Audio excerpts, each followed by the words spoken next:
மாத்தூர் சத்யாவோட அந்த பெண்களுக்கெல்லாம் திக்கு திக்குன்னு இருக்கும்ல, அவங்களுக்கு தானே லைஃப் இப்ப பாதிக்கப்படுது அதிகமா. அவங்களுக்கு தான் லைஃப்ங்கிறதே வேறையாச்சே. மானம் போயிடும்லங்க. மானம்னா என்ன எல்லாம் கேட்டாங்க. அவங்க புரிதல் அவ்வளவுதாங்க. அவங்களுக்கு மானம் கிடையாது. டிஜிட்டல் ரெக்கார்ட் எப்பவுமே இருக்கும் பாரு இந்த யுகத்துல. மானம் இருந்தா தானே அதுக்கெல்லாம் கவலைப்படணும். மானம் இருக்கிற ஒரு பெண் என்ன பண்ணுவா? இது அனுமதிப்பாளா முதல்ல? மானம் இருக்க பெண்ணு ஆல்ரெடி கல்யாணமானவ, ஆல்ரெடி வேற ஒரு உறவுல இருக்கிறவ, இவன் கூட போய் படுப்பாளுங்களா? எந்த விதமான அவன் வந்து காதலன் கூட கிடையாது. இப்ப காதலன் கூட போய் படுத்துட்டா அப்படின்னா நீங்க என்ன சொல்லுவீங்க? ஏதோ வயசு கோளாறு, ஆர்வ கோளாறு, ஏதாவது சொல்லுவீங்க நீங்க.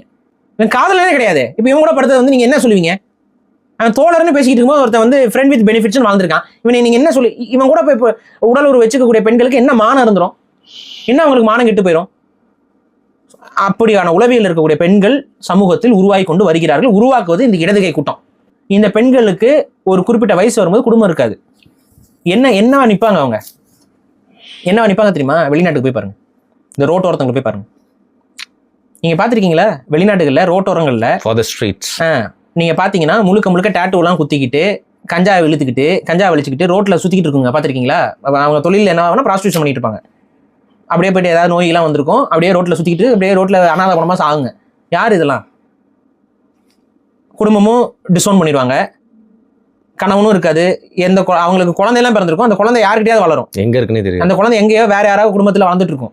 இதுல தனியா சுத்திக்கிட்டு அப்படியே காலத்தை ஓட்டிட்டு வயசான காலகட்டத்துல, வயசான ரொம்பலாம் வயசுலாம் இல்ல, 40, 50 அதோட அழகு போயிடுச்சுன்னா முடிஞ்சு போச்சு அவங்களுக்கு.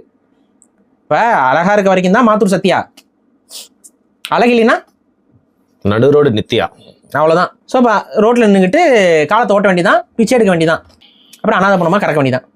இதுதான்.